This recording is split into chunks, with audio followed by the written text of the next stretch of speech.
On tonight's show, we have journalist and entrepreneur Ebony Alexis. And now for your host, KoolKard.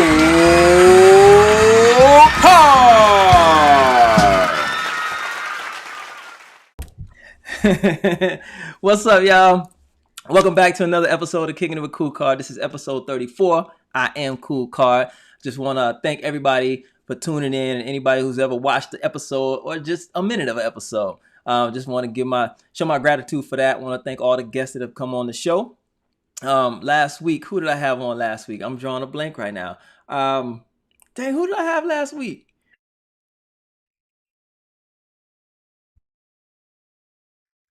Oh, LA.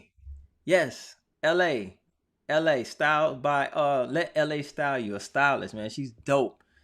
She's worked with Jordan Sparks and a couple celebrities out there, man. So she's doing her thing. She's out in LA. I actually met her on Instagram. I saw some of her stuff, invited her on the show, and like I said, she obliged, and it was on from there. So it was a really good interview. Really down to earth chick, man. She's doing her thing. So yeah, she gained a fan. So I follow her, I support her, and anybody who knows me, I am a genuine supporter. So if I follow you and I see you posting about business, I'm gonna like it. I'm gonna share it. I'm gonna tag some people in the industry. That's just what I do. And I would hope that other people would follow suit and do that, because it matters. You know what I'm saying? Like, we're running a business. Analytics, numbers matter. That's why we're doing it. A lot of us probably wouldn't even be on Instagram or social media if it wasn't for a business trying to build a brand. So, with all that said, just support other people. All right. And if you are new to the show and you have not subscribed, I invite you to do so I can continue bringing you value from what I get off my guests. All right. Now, tonight I have a journalist, kind of like myself. But she's more out in the field. Like, she's renegade, man. She's doing red carpets, and that's like fast paced. So we're going to talk about that, the different styles of journalism, and, just her path. Her name is Ebony Alexis. She runs EA Entertainment. She's doing her thing, man. She's interviewed a lot of celebrities. So yeah, she got some names under her belt. She's doing a thing. So I'm excited to interview her. She's also been on a show, a Netflix show. We're going to talk about that too. So cool. Yes, episode 34. It's on and popping, y'all. Let's bring on Ebony. I'm going to give her a nice little cool intro like I do all my guests, and then we're going to bring her in and talk to her. Let's go. Welcome to the show. We have Ebony Alexis, y'all. What's up, girl? Hello. Hey, Man. Everyone. Yes. Thank you for coming on. How are you? Oh, I'm lovely. I'm great, man. I'm thankful to have you on. Thank you for having me. Yeah, for sure, man. I'm excited to dive into your life. Just want to get transparent with you. All right, let's do it. We ain't gonna dig too deep, but I just want to get some value. Don't dig too deep now. I ain't gonna dig too deep. Just want to get a little value out you, for the viewers. Anybody out there who may just be wanting to do media or journalism or something like that, and maybe you can kind of guide them, give them a couple more tools, they can stash in their tool belt and help them along their way. You know what I'm saying? Absolutely. Each one teach one. Absolutely. I'm a firm believer in that. Absolutely. Hey, a candle lights another candle, right? Yep, and yours does not go out because you do it. Exactly. Man, preach. You better preach. The entertainment industry is real shady sometimes. Oh my God. Yeah. No, seriously. But you do have, like, in the midst of all the bad apples, you do find, some good ones that are dropping gems and that are just genuinely, supportive and want to help. So yeah, for sure. I found a few along the way, man. A few is all you need, Yeah. And then you can weed it out and figure, the rest out yourself along the way. But yeah, absolutely. All you need is one yes sometimes. You know what I'm saying? So let's talk about you. So first and foremost, let's give us a rundown of the many hats that you wear, because I know you do the journalism and everything. And I know you do some other things. Okay, so yeah, I do a couple different things, and it literally, like, it sounds crazy sometimes to like say that, because it's like, oh, you do this, you do this, you do this. It's like, my dentist telling me, like, oh yeah, I'm a mechanic on the side too. It's like, what? Like, it's a lot sometimes. But like so I'm a journalist. That's what my degree is in journalism. Right. I'm also a makeup artist. I've been a makeup artist for over 10 years. And I've been with MAC Cosmetics. You know what MAC is? Yeah. Yep. Okay. Good. Okay. Mm-hmm. Some men don't know what MAC is, but yeah, I've been with MAC for like 8 years now. Okay. I'm a hairstylist. I used to work at a salon, but I don't do that anymore. But I still, have certain clients that I take. Right. And then I'm a bartender. So. Oh, okay. And I'm also now just, kind of venturing into photography, which, I think I'm doing pretty, good at for me just to be starting it.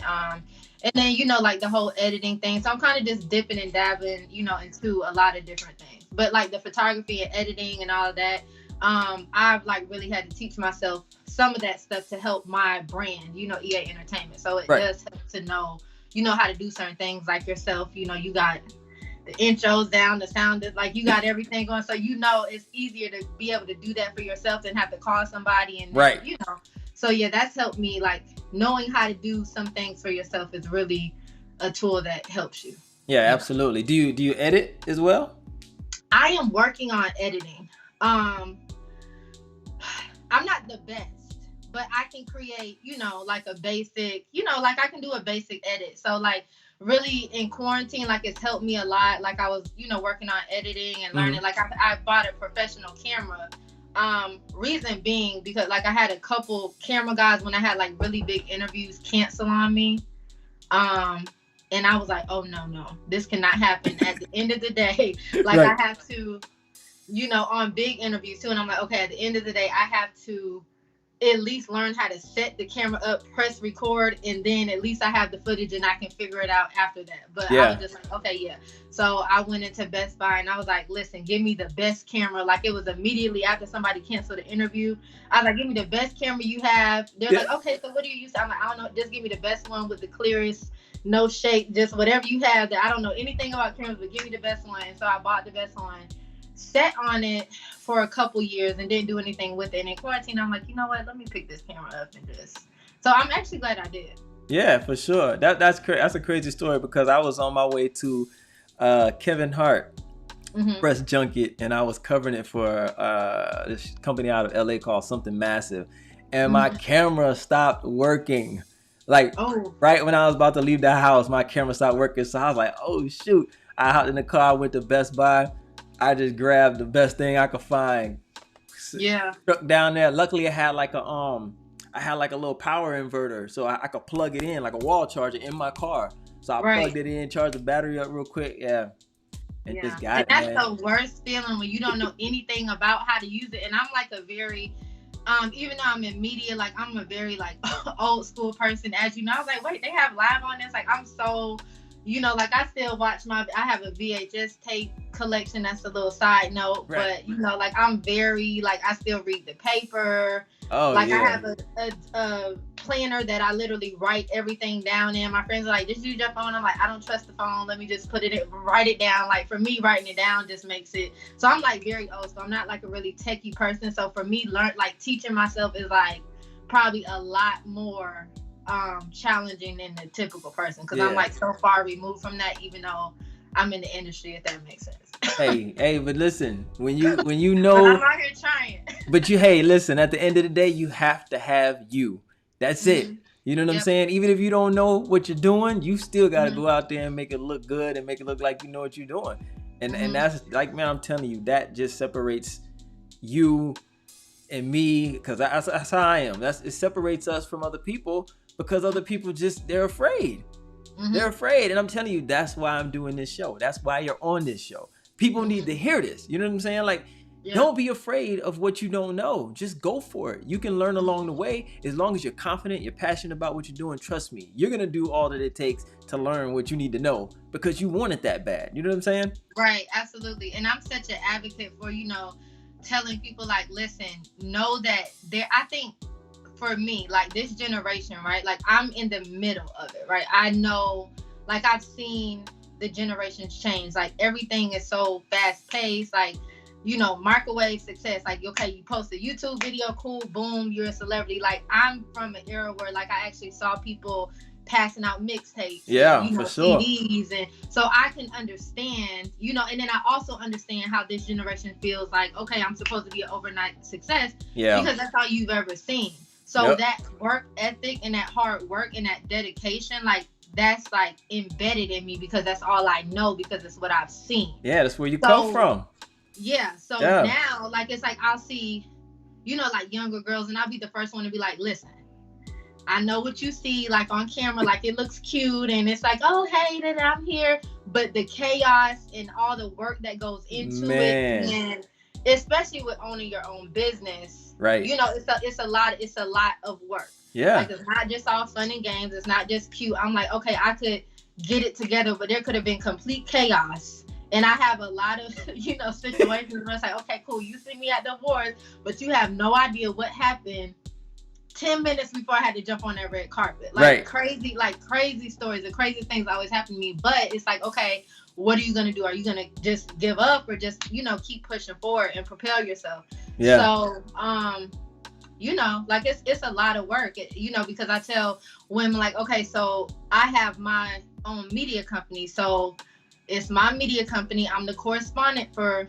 my media company. Mm-hmm. I have to make sure that the videos get back to BT or MTV or whoever in a timely manner for their promotion. Sometimes I got to be the cameraman, sometimes I have to edit, sometimes I have to, you know what I mean? So it's like, listen, it's not all like, but I mean, it's rewarding when you really have, put your work into something and your effort and your time. Yeah. And like believed in yourself and come out on the other side. It's like, wow, like I really, really did that because I come from, a background where I do have a journalism degree. I was working at CNN for a little bit, interning, Fox 5. I wrote for this magazine. And it just wasn't like me. You know what I mean? Like I didn't feel, I'm such a like natural creative, and I just didn't feel like, I felt like, okay, I'm being ran around. Like then I'm looking at like the ideas that I have, and I'm like, wow, like I'm really, like the type of person, like I want to help people and be hands-on, and it's just like not that type of situation in those newsrooms and like writing, and it's just not. So I was like completely bored when I was writing, and I'm like, you know what, like I'm going to do this myself. Like if Oprah could do it, like I can do it. Right. Exactly. So I left, and I remember my mom being like, so you went and got a journalism degree and you are at Fox 5, like all you have to do is stay in, climb the ladder, and so you want to leave to do what? And I'm like, I don't know. But not this. But I'm gonna figure it out. And she was like, okay.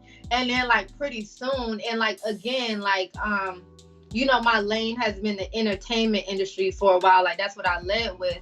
Right. But my heart says like, okay, I want to bring awareness and spread things that I feel like are important, like, and that are not talked about on mainstream media, and things that we need to hear just as a community in general that are not publicized and talked about and put on the newspapers and the magazines and on social media sometimes and TV. Like, so I'm like, I want to talk about things that are really important to humanity, but I'm like, okay, I can't just hop in and just start talking about world peace and why, like that's not gonna catch the attention. So I'm like, okay, cool, let me start and build my platform and do the celeb interviews and this, and so slowly like I'm incorporating different things in that transition, if that makes sense. So it's like, okay, I throw a little bit here, even if it's something that makes somebody like, you know what, I never thought about this like that, or you know what, that makes sense, like just dropping little gems here and there, like with through different projects. So through EA Entertainment, like I really do, it's like an umbrella, and it's like a lot of different things that I do under there. So when you first left Fox 5 and CNN and all that, mm-hmm. How did you, for someone listening who's like, I'm at square one, I don't want to work a 9 to 5, I want to get into this, how did you get going? How did you start making your connections to make your way to these red carpets, be invited and get the press passes and all that? I really, when they say started from the bottom, like started from the bottom, like I had like like when I say I don't even know, like literally God and praying and direction and really trying to fit, like really trying to figure it out, because at one point I'm like, oh, was that a good choice? Like I don't know. And It's like every time I would like step back and be like, okay, And I'm always like, I'm a very, spiritual person. Like I can just feel certain stuff, and I'm just like always like, okay, if this isn't right, I don't want to, I don't want to play about it. Like if it's not what I'm supposed to be doing, just show me a sign. Right. Like, and like every time, like even, now, because it's never, being an entrepreneur is like a roller coaster. You know what I mean? You gotta like, love the journey. You like, gotta love the journey. You just flatline. Sometimes you feel like you just like really here, and then you just go down, and then something happens. Like it's literally like that. Like you can't go into it and expect everything to be all great all the time. So even now, when I get here, sometimes like I gotta look back and be like, okay, you started here. You know what I mean? Yeah. So it's a constant, mind, battle, and just experience where you have to like step back sometimes and realize like where you came from and what got you to that point. But I literally, I remember my first, actually like one of the people who I like really admired interviewing was Bobby Brown. And this was kind of like early on. And I remember like I was not even supposed to like necessarily, like I was not supposed to like be there. And I'm just like, you know what, I'm gonna just go in. And I'm not telling anybody to do this. But I was like, you know what, let me just, like, I need this interview. Like Bobby Brown is super dope. Like he's a legend. Like that'd be really awesome for me to do it. So I just like walked in like I was supposed to be there and walked up to him and, got my interview. And that's not the first one I did, but it was like one of the first ones of someone that I was really like, wow, like this is Bobby Brown. Like this is the Whitney Houston's ex. Like this is Bobby. Like this is crazy. So that was the first one. And then from there, I'm sorry to cut you off, but you know what the funny thing is though? When you finally interview somebody of that stature, doesn't it feel like they're just regular people? It's just you're overwhelmed, right? Because you're like, it's Bobby Brown, but then when you get to talking to him, you're just talking to another person. And that's another thing about media, and for me, like why I love it so much is because I feel like a lot of people are, especially celebrities, are so misunderstood, and it's like we hold them to this high standard, and if they cheat, or if they talk to somebody man, or if they do any of the things that normal people do, that we would be like, oh, whatever. It's like, oh my God, this happened and this happened. Not saying that some of the things are not worse than others, but they're human. So people, it's just like people. At the end of the day, you gotta just bring it down and be like, okay, this is just a person in a different tax bracket. They have a different job. Their job is to entertain. Yours could be anything, but theirs is to entertain, and they happen to be at the forefront. So when they go through things, everybody sees it. When they break up, when they switch boyfriends, when they, talk to somebody and, they decide, look, I don't like him anymore, we're not dating. It's like, oh my gosh, she was just talking to him, she dated. It's like, that happens in real life. You might not like somebody or be feeling them anymore, and you want to, but somebody took a picture of y'all at lunch, and now it's all over TMZ. So it's like. And this is the thing, though. See, what we see in the media is not always in real time anyway. These people could have been having problems or could have split a year ago, 6 months ago. And now we're just getting, notice of it because it's being publicized. You don't know what's going on in these people's lives. You don't know what drove that person to do what they did. Not saying it's the right thing to do, but we all go through things. Just like John Legend said, we're all ordinary people. We really are. Everything that we go through, they go through, and it's under a microscope. Imagine especially if somebody's in a bad mood. Like, and for me, like, especially, like, I think about what people are like. I look at them like, okay, this is a normal person. Like, especially like on the red carpet, it's crowded, it's hot, you got everybody in your face with the phone, and I can feel energy, you know what I mean? So I can think that somebody is, not, so I'll lead with like, listen, I know you tired, I know it's hot, but let me, and to be personable, like, really helps because you break somebody down and then they're laughing and it's like, okay, you know what I mean? And I think, personality and who you are has a lot to do with it. Absolutely. Like I may get answers from somebody that you may not, because they may feel like you're rude or you're, you know what I mean? But if you can just break down and be like, hey, this is a person. Yes. They want to be respected. They don't want to be grabbed and tugged. They don't want you in their face. Yes. you know. That's crazy, because I was gonna ask you that too. I was gonna say, when you're on the red carpet, because what I do is kind of a different pace, kind of a different angle. I guess you gotta kind of approach the interview, because like mine is Mm-hmm. more premeditated. I can go, I can dig, I can get information on you, and I've done red carpets. You know what I'm saying? When Mm-hmm. you're on that red carpet, I know for me what it's like, but for you, describe what it takes to, like, what type of mindset do you have to be in, because it's fast paced. You got to think on your feet. You know what I'm saying? And then, like, I was gonna ask you, what is there, like, a technique that you use to kind of get the most out of the interview in that little bit of time, and to basically bring them in, make them feel comfortable? Because I know what I do for this show to make Mm-hmm. people feel comfortable, and we can talk Mm-hmm. all day like we just friends. You know what I'm saying? Mm-hmm. But what do you do? And for, as far as the mindset of the fast pace and thinking on your feet, because you just answered about making them feel comfortable. So for me, it's like there is so much like going on behind the scenes that you do not see. Yeah. It's like, and to sum it up, it's chaos. It's sometimes it's hot, it is cramped. Like okay, so I was at, and this is like a little side story, but I'm gonna get back to the point. Okay. I was at the BET Social Awards one year. And it was like the first year that they were doing it. I had just, and I really wanted to do it. I had just, the day before I did the Social Awards, I had just gotten out of the hospital. And because I had the flu really bad. I was like weak. You know how you just can't even hardly stand up. But I'm like, Right. I gotta do this award show. My mom was like, no, you don't need to do it. I'm like, no, it's the first Social Awards. I gotta do this. Like, I need this for my Right. So, you know, like, I went to this award show, and the lights, I don't know what it was. Like, the lights were beaming down. I was just high. I just kept trying to, I had done a couple interviews, and I just kept feeling like just really hot. So there was a correspondent next to me, and, you know, she was just kind of doing her thing. And like I said, you're like this. So I was just like, it's really hot. And that's all I remember saying. It's really hot. I passed out. Oh, Literally. word.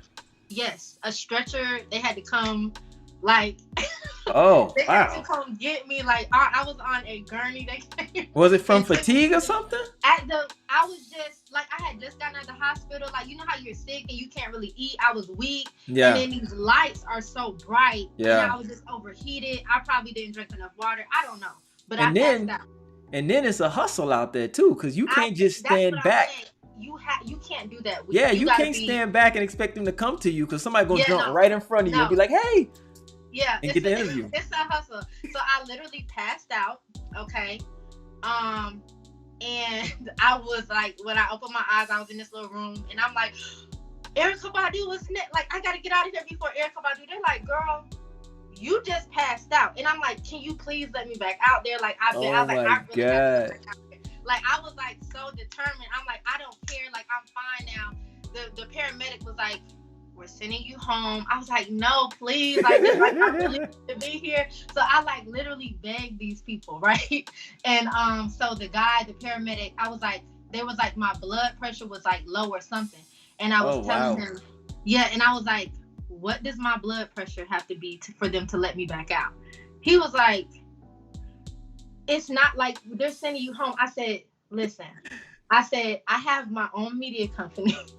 I said, and I really need this. I really need to be here. And I really want to meet Erykah Badu and interview her. I said, please let me back out. So he was like, I can't do that. I can't do that. I was like, please. And so they were sending the head lady of BET in there to tell me that I had to go home, because I kept telling them, no, I'm not going home. Right. And so she was coming in there to be like, okay, you have to go home. So I said, can you tell her when she comes in here that I'm okay? He's like, but you're not okay. I said, please. So the lady came in there and he's like, wow. So I like gave him this look. And then he was like, is she okay? And then he's like, I think, he was like, she's fine. She just got a little overheated. And I was like, right. And so then she left. And she was like, okay, just make sure that you know, if you start feeling, I was like, okay. She's like, are you sure? And this lady looking me in my eyes, and I'm like, yeah, I'm fine. Meanwhile, I was probably like, dilated. I was dying. I felt like I was about to pass out damn when she was asking me, but I'm Oh like, my God. no, I was like, I'm fine. And she was like, okay. It is like she was trying to read me, and I'm like, I'm good. Wow. And so then she left, and he was like, you crazy. He said, but I just got a feeling it's gonna work out for you, because if you that crazy to just want to, like, it's gonna, like, whatever you trying to do is gonna work out. He said, eat these crackers and drink this water and go back out there. So I sat for a second, miss Erica Badu, but you know, hopefully one day she'll grace me with her presence. But I went back out there. Again, disclaimer, I'm not advising anybody to work while they're sick, but I wanted it that bad to where I was like, okay, pass out or not, sick or not, flu or not. That's dedication. But it's literally chaos. You know, so for me, it's all about having like a calm. You got to be calm because there's so much going around you. Yeah. Can't be like flustered because people are going to pick up on that. People pick up if you're nervous, if you're afraid, if you're flustered, if you don't know what you're talking about, if you but naturally I'm like a pretty I'm like a quick witty person anyway. So if somebody says a joke, like I'm the type of person, I'll come back you know, with something quick. So it's the same, it translates into media for me. So if somebody says something or I'm asking a question, you can kind of tell when somebody doesn't want to talk about something. But I've had moments where people like, you know, and I'm like, okay, well, and then I switch it and just, you know, turn it into like, you know, fun and just like, okay, no pressure. So I mean, for me, it's just like I just have to stay calm like during that, because if you are not, people pick up on that. Yeah, you know what I mean? That nervous energy. Yeah, definitely. Yeah. I got a clip of you at the award show. Oh, which one? The one I passed out? I'm gonna tell you this one. I'll let you know if it's that one. All right. We're gonna go through it and we're gonna see. Really, hubby, you know. And you see how I like to conform to, you know what I mean? Like I talk to people like the way, you know what I mean? Like the way that they are, so that they kind of, you know, relate. But again, like, you know, I prepare myself, like on the flip side of things, like I prepare myself, you know, I do my research, like I try to know, you know, stay current with what's, you know, going on and, you know, like all of that stuff. You know, and that's why I was like, I keep hearing about like the baby has like a bad rep for like slapping people and, you know, like doing all of these things. Like people are like, oh, he's mean to his fans, but he's actually like a really nice guy. Like, they're not approaching him right.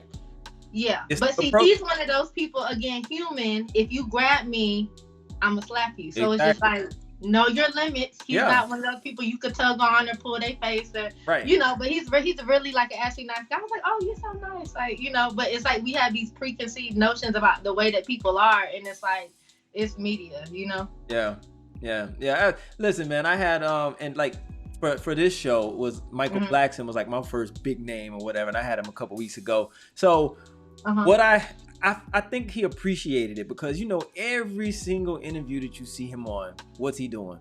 Clown, right? It's really not even an interview. It's just joke. He's joking. Yeah, he gave me one of the funniest drops ever. I gotta let you listen to it later, but he's hilarious. Yeah, man, that dude is crazy. But I think I accomplished what I set out to do, is have a real down-to-earth, genuine conversation with him. You know what I'm saying? Like, he might have cracked 2 jokes, but it was like in conversation. You know what I'm saying? Right. So I was like, cool. And I think he appreciated that because he was really open. You know what I'm saying? Like, he wouldn't stop talking. Like, I didn't really have to ask too many questions because he was just going. So I was like, Yeah, because I mean, think about it. Like comedians, like their life is making people laugh, and it's like you meet them, and it's like, tell me a joke. They're like, damn it, I just want to eat. Like I'm not funny, you know.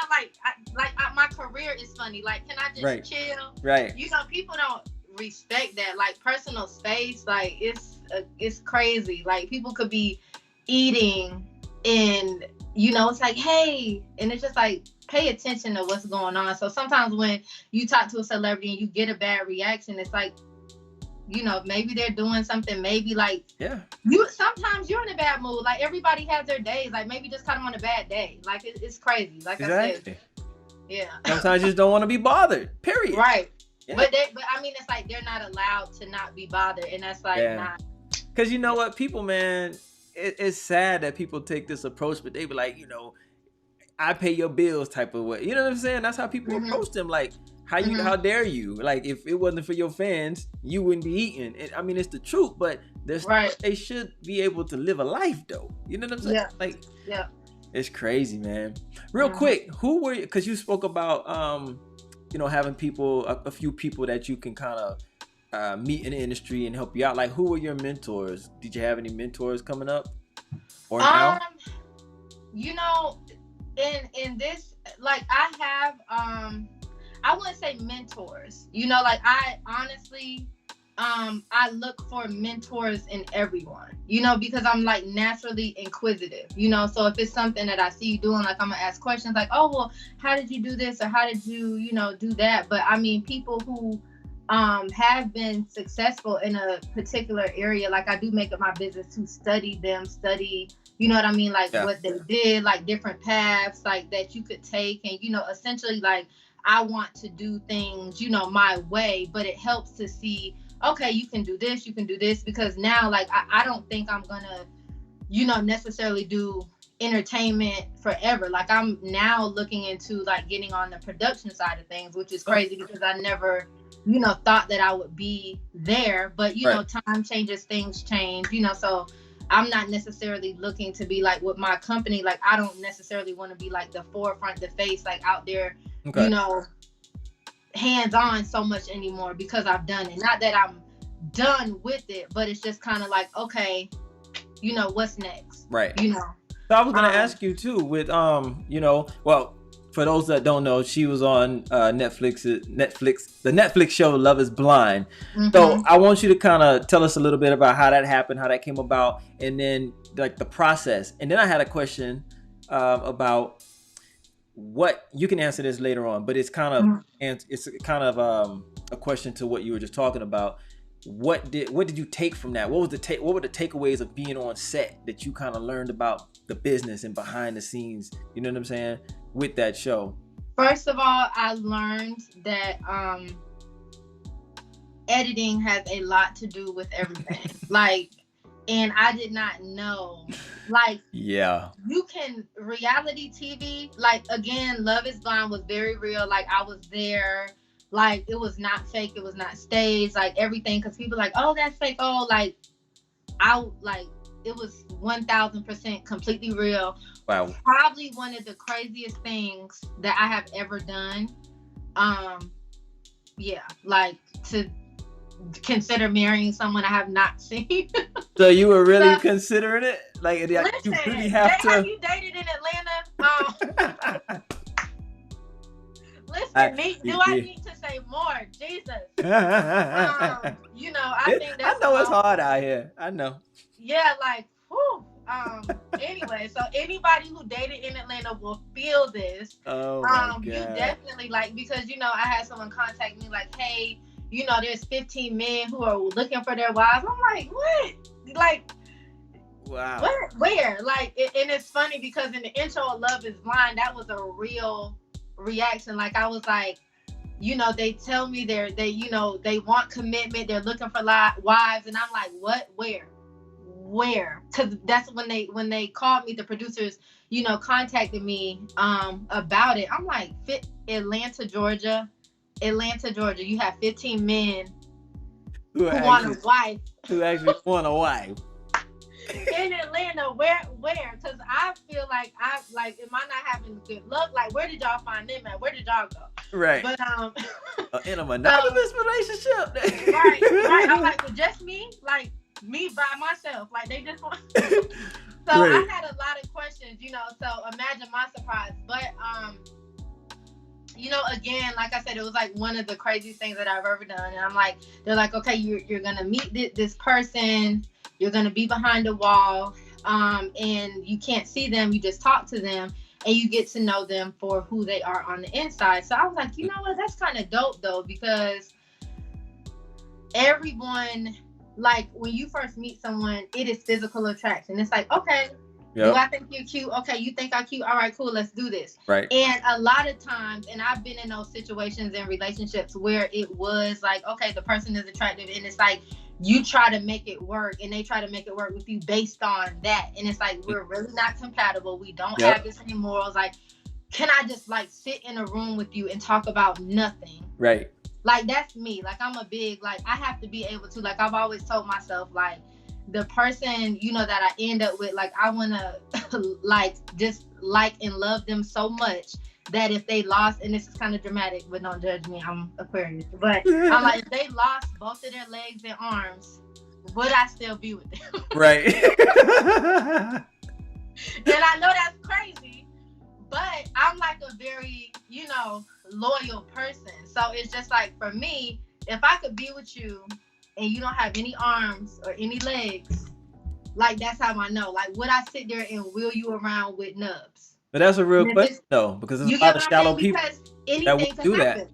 You know what I mean? Like, you could deal with someone and they just leave you because of anything. So it's just like, I want it to be mutual. Like, if I didn't have, like, could we, So, that posed a deeper question to me, and I, like, really had to think about it. I'm like, wow, like, so I would just really be getting to know them. They don't know what I look like. I don't know what they look like. Like, all right, cool, let's do it. Like, and then all within 4 weeks, you get engaged and married and have a wedding, and that's crazy. It's crazy.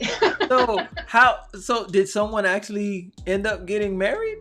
I didn't watch all of it, but yeah, there. And you know what the crazy thing is, like, all of the cast, like, we're still close, like, we're still friends, like, we still talk and text on a regular basis, because you have to think, even though it was a certain way set up for the fans and the viewers, like, you're still in this house with these women. They took away our phones. We didn't have TVs. We didn't have radios. We could not call a sister, friend, cousin, mom and be like, hey, so there's one guy, I don't know if I should pick between him or him. Right. Like, they didn't want any outside influence. It was just you, your heart. And how long? It was like I think it was like a couple weeks that they did the dating, like, which is behind the walls. And so, right. But I will tell you this, and it sounds crazy, but if you're talking to someone, like, if you go out on a date, mm-hmm. you're going to be asking normal date questions, like, oh, so where you from? Okay, so what you do? All that. Whew. Don't miss that. But anyway, you're gonna have those conversations where you getting to know everybody and, like, all of this and all of that. We were asking questions, like, because it's like, okay, you're about to marry this person. So we're asking, like, what are your beliefs? Like, what are your values? Hey. Like, what are your thoughts on children? Like, how do your parents feel about this? Like, right. What are your flaws? Like, and so you're behind the wall talking to somebody, telling them, like, your deepest everything. And it's just so comfortable, because it's like, I can't see them, they don't know what I look like. You're not worried about, like, being cute, if you got lipstick on your teeth, if you got a hair somewhere, like, you're just really having a conversation and being yourself and getting to know someone. And so it's very possible, so I do think it was a beautiful thing. Like, a lot of people fell in love. Two, Amber and Barnett, Lauren and Cameron, got married and are still happily married. I'm sorry, how long ago was this shot? This was in 2018. So you have to think, like, they got married in 2018, and the show came out in February. So they had to hide their whole marriage, for like over like a year and a half, which was crazy. Wow. But so, I mean, it was a beautiful thing, just thinking, like, they met on the premise of, like, not even seeing each other. And it's like, okay, cool, y'all happen to be attracted to each other, that's great. Right. So I feel like the experiment did work, like, ultimately, like, people fell for each other based on personality, and then they saw each other. Then it was like, oh wow, okay, you cute too, but I already like you as a person, so you feel, connected. So it was weird, Crazy. So, but the thing that they all did, that everyone had in common, was they were looking for love and they were ready to be married. And especially a lot of the women. And the thing is, the thing about it is, like, we all came from, different demographics and different walks of life. And, like, we all had the same thing in common. Like, we're tired of dating and BS. Like, I'm looking for somebody to be committed and serious. And again, like, no shade to the men, but it's like 23-1. Yep. So the chances of, like, I mean, you could date 23 women, given they don't run in the same circles and they not know about each other. Yeah. Like, we don't have in that. Atlanta. Like, I don't think I wouldn't want to do that, like, as a woman. Yeah. But yeah, it's just like it's just a lot. So I think all of the women were just, like, pretty much in the same place. Like, okay, cool. And then, on the other hand, you have men who are like, well, there's no good women out here. And like, I'm all like, I really had to, and I think this show has helped me with that, because I always like, I mean, you know, there's good women everywhere. Like, men don't have that. It's y'all. But it's like, Right. no, I see now, like, how, you know, men could say that about, you know, the women in Atlanta too. So it's like, if you're, you know, a man and you're looking to be serious, you want a wife, you want children, you got to think like, okay, Too let many me sugar not daddies just, out here. yeah, let me just, yeah. That's another thing. Like, do you really like me for me, or like, do I have to give you something, Right. or, you know, are you going to be able to raise my kids, and like, do we get along? Would you be a good mom to my children? So again, there are some men who really care about that. They're not just going to lay down and have a baby with anybody. They want to make sure she's a good woman and can run a household and, you know, take care of him, the family, like everything before you do that. So, you know, I had to like open up my eyes and be like, okay, like, you know, what? It's rough out there. Yeah. I feel for y'all. Again, it's like a needle in a haystack. I feel for y'all. That dating scene is crazy.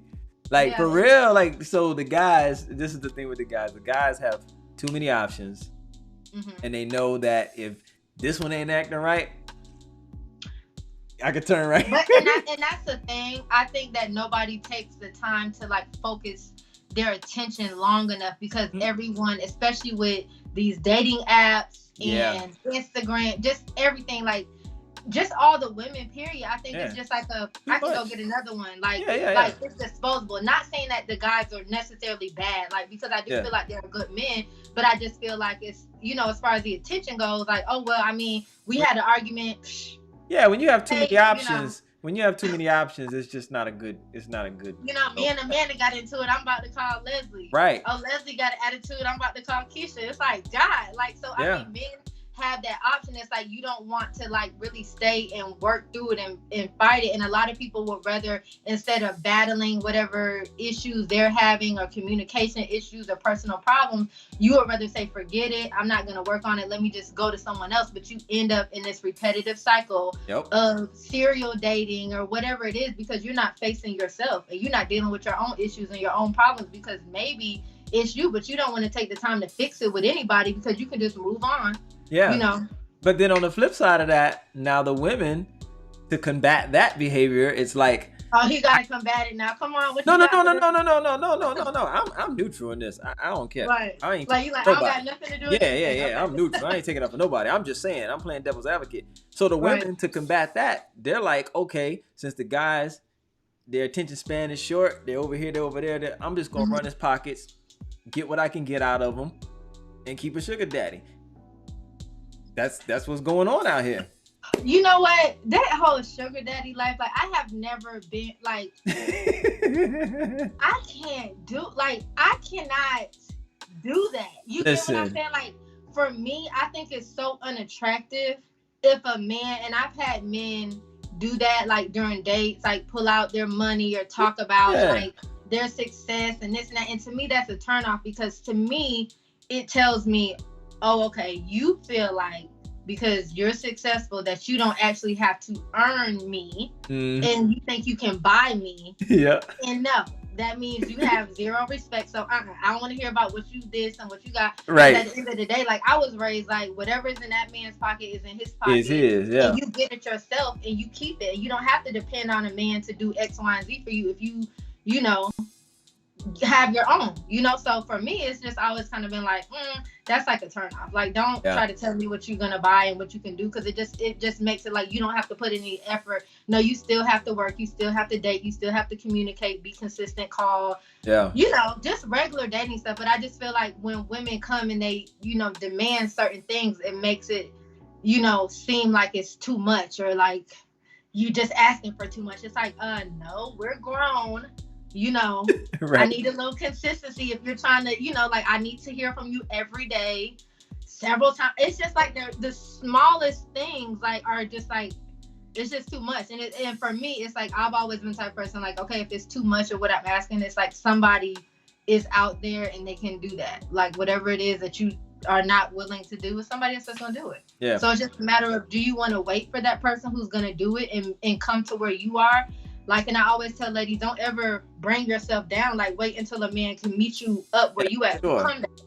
You know, because if you do that, you know, you're missing out. So it's just like, are you gonna wait though for somebody to find somebody who can meet you at your level or not? But then you find a lot of women just settling just because they lonely or, you know. Yeah. But while I was single, I mastered being lonely. Like, I was reading, I was painting. You know, I have fun with myself. Like, I can easily entertain myself. I was having Beyonce concerts in the mirror. Like, it's a lot to do. Yeah. You know, teaching myself, do dishes. Like, come on, ladies, y'all gotta, you know, it's a lot that you can do. You don't have to just be single. Like, everybody, there's like a negative connotation with being single, and it's not a negative thing. Like, if you are in the right mental space, like, you use that time to build yourself mentally, emotionally, financially, so that when you do meet someone, you have something to bring to the table. Right. You know? Yeah. And it's like, for those guys too that, you know, flash their money and all, they make it hard for the regular brothers that can't do that. And then, so it's a crazy dynamic because you get the regular guys who, you know, 9 to 5, they ain't got the stacks and all that to be flashy, whatever. But then they run into these girls who like a guy who likes a guy like that, so it makes it hard for them. But then it's like a catch-22 because the 9 to 5 or the guy who don't really have it like that, come to find out, he's not gonna want her anyway because all she gonna do is take the little bit he got. And like you said too, you will hear a person say, "Man, she crazy, but she bad, man." You know what I'm saying? Like, so toxic. People get hung up on these looks and you know how freaky she may be or whatever, but she's running them and they stick in there because the look. That booty will be your downfall, fellas. Hey, listen. Get blinded by the booty. You're hearing it from a woman. You better listen. Yes, it will, because it's crazy because I know women like that, and I always tell men, like, y'all have to raise y'all standards. Y'all gotta have standards too. I don't want a man who doesn't have any standards. Right. You know what I mean? Like, if you just out here, you gonna talk to this person and this person and this person, like, I don't, like, I'm good. Like, you know, have some standards. Be able to tell a woman no. Like, know what you're worth. Like, at the end of the day, it's not just women, like, knowing their worth, rah. Like, men, you have to know, like, okay, listen, if you want a man, like, I can be a man to you. I can do normal men things. Like, I can provide romance. I can, you know, I will be a good husband, a good father. Like, you got to worry about what's in here and here, and not all of this. And that is one thing that was a big takeaway from the show. Like, wow, like, you really got a chance to see, like, what's in somebody's heart, what's in their head, what are they thinking about instead of this, because it's gonna go. You know what I mean? Like, boobs gonna drop at some point. Yep. You know, men go bald. Like, I mean, you're not always gonna. You get what I'm saying? Yeah, so you gotta like and love that person. Yeah. Like, for them, like, no matter what. Like, so at the end of the day, it's who's gonna ride it out with you, not just through the glamorous times, but, you know, when you going through some shit, when you feel like, oh my God, I can't, you know, like, you gotta have somebody who's in your corner, who's, like, literally there for you, because, you know, that same woman is going, the minute you lose whatever money it is that you have, she's gonna be gone. Ouch. And that's why I never understand, like, these rappers and, like, all of these who get these video vics and then, oh my God, she did me dirty. Like, what did you attract? What was the foundation? Right. Where did y'all start? What did y'all have to stand on? If it was some money and you broke, she's gone. She don't love you. She going to the next dude with some money. Yep. And I don't blame her, because that's what you tried to get her with. Like, so that's for sure. You know, that's what you're trying to attract. So that's what it was built on. So yeah. Men have to start stepping it up too. Like, it's not just on us. They complain about, oh, I don't like this, and oh, I'm not worried about this. I want a good woman. Okay, then it's funny because, like, a lot of times, like, what men say that they want and who they entertain. Oh yeah. Two separate things. It goes both ways too. It goes both ways too. Yeah. Two separate things. Like, girls, it's like, what? Women that talk about they want a good man and this and that and respect them and this and that, and they not, your actions aren't showing that. Yeah. I mean, that's just what it is.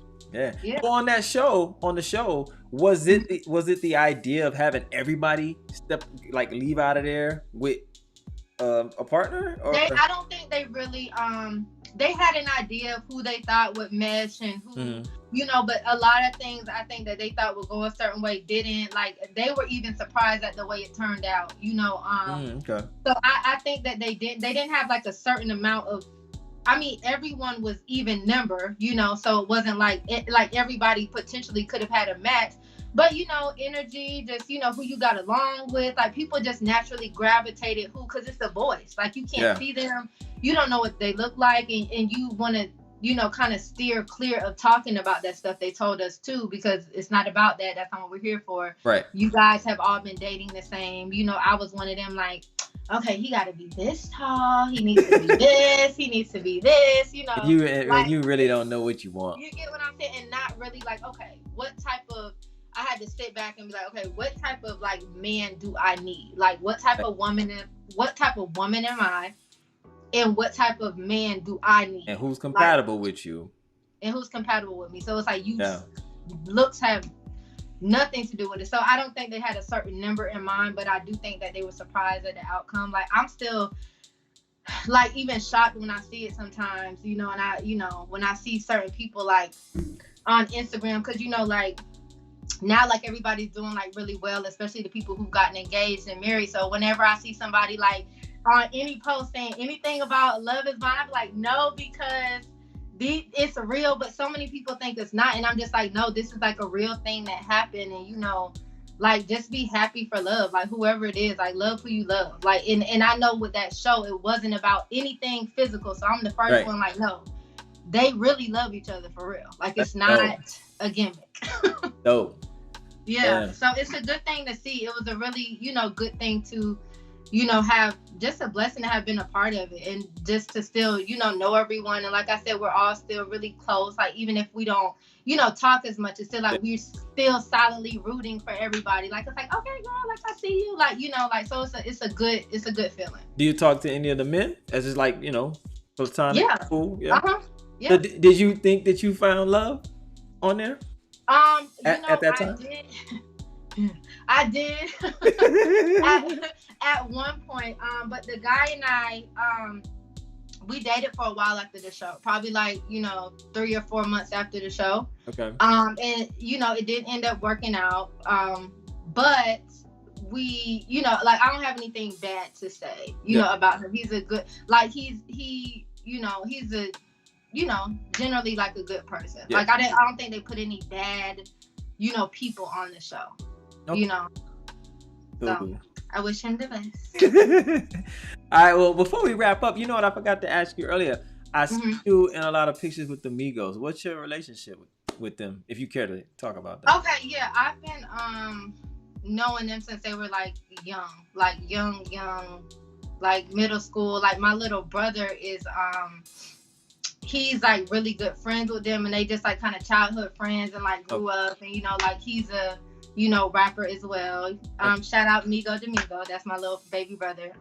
So for me, it's just still weird to see, like, that's another thing. It's just like to see them in this light now. It's just like, wow, because like, y'all was outside playing, and y'all, was like coming up with music, and it was like, okay, then I was like, okay, like this is a hit, Yeah. And so I'm really proud of them, and really, because at the end of the day, they've all, one thing I can say about them is they didn't leave anybody. They stayed close. Like, they didn't get up here and forget about, like all of their friends and family. So, they're doing well. Like, I'm really happy for them. It's just crazy to see. I'm like, wow, like, Offset got a wife and kids, and it's just like, I just, the way that I think of them is not how the world thinks of them, I guess. For so sure. It's just like, for me, it's like I get it, but it's like, this is crazy. I guess just like, I don't know. Like, it's crazy, but I'm like really happy for them, really proud of them. Yeah. And they generally, like, they always, do the right thing and do right by people. So, blessings come when you live like that. I'm pretty sure that gives you a different perspective looking at celebrities and how you deal with them, because you're riding the fence. You see where people come from. And for where me, people it come just from. makes it like a thing where in my head, like, even from it's just like being so close to like all of these people who are, like success stories or who have made it or whatever. Like for me, it just lets me know, like nothing is like unattainable. Like anything that you want. Yeah. Like, because I've seen it. Like I've seen, people be in the same situation as me and we're all dating and it's like, wow, like y'all are married. Like that's crazy. Like it's literally mind blowing. Like seeing Migos like starting music and they rapping and it's like, okay, a song catches on and it's like, okay, y'all are the number one, rap group in the country, number one album like at one point. So it's just like, wow, like what? Like it's just like, like it's crazy. Like I don't even know how to describe it, but for me, it's like a warm, like it's a warm feeling. It's just like, that's awesome. And it's just like, I just know that literally with hard work, like anything that you want, you can get it. Yeah. You know what I mean? Like you put enough dedication behind it, you believe in it enough. Like it's the law of attraction. It's energy, it's power. Like it's going to come back, like whatever you put out. So it's like, people have to really make sure that what you're putting out is something that you're ready to receive back. So I don't put out anything that I'm not ready to receive back. I always try my best to be good to people, and people remember that. People remember how you made them feel. Like at the end of the day, number one thing. If they don't remember nothing else, yeah, yep. They don't remember nothing else. They remember how you made it. You remember, even if somebody did something shady and you can't remember what it was, you're like, I know they did. I know, yep. Because that energy lives on. What it is. But you're gonna remember that too. Yeah, because that energy lives on, man. That energy never dies. And that's I'm all about energy. As soon as a person walks into the room, walks near me, I can tell you how you feeling before you might even know how you feeling. You know what I'm saying? Like for real. That's how. And that's another thing. Like you don't know. You have to be kind to people because you don't know what people are going through. Like you don't know how their day was. Like like that one thing that you do that's mean or just something you could have prevented. Like it could send somebody over the edge. Yep. So just always be kind with your words. Be kind to people. Be mindful of everybody may be going through something, and a lot of people may be going through it and are just really good at masking and not showing it. So yeah. So just be, it's free to be a good person. Like, look, I follow Lil Duval on Instagram. He said something real today. He said, do you ever realize the people who are going through the most are the ones that never complain? It's always the ones that ain't really going through much of nothing. You know what I'm saying? The biggest complainers. And that's real. So you never know, man. You never know. And then you'll always realize too that whatever you're going through, like, it's always somebody who's worse. Like somebody who's worse. And every time you're going through something, you got to think like, okay, I went through something before and I came out and I'm fine. Like you got to go through it to go through it. Sometimes the stuff that you go through, it's like it makes you stronger, it makes you better, it makes you more knowledgeable of what to do, what not to do. Absolutely. So you got to use that as, fuel and lessons, Yes. So, yeah. And then and for me, like I don't want it if it's easy. Like I know, like ultimately when I get where I want to be, like in my career, in my life, I'm gonna look back and be like, whew, it took some shit, but I'm here. You know what I mean? Like it was hard, but I'm here. You feel better about it when you work for it, Yeah. Listen, Denzel quoted it. He said, easy is more dangerous than hardship. Mm-hmm. Yeah. Yep. If you just sail through, nobody ever tell you nothing, you can't be corrected, like no. You're gonna crash. Yep. And that's what a lot of young people have to learn too. I keep saying young people like I'm the old auntie. Nah, but I feel you because I'm probably in your age bracket, so yeah, I get it. I became the old auntie, like I was like nah. It happens fast. Enjoy y'all youth. I mean I'm still young, but I'm just like not as young as I was. Yeah. And I'm trying to figure out. You're wiser. You're still young at heart. Yeah, You're wiser. I'm still young at heart, but I'm still young at heart. Still very, jovial and goofy and like to have fun. But it's like at the same time, I'm very grown. So I've been through some stuff that Young at heart, wiser through experience, and that's it. You learn. Yep. You know what I'm saying? Yep. You're not a fool because you learn. Yep. Wiser. Yep. Yeah.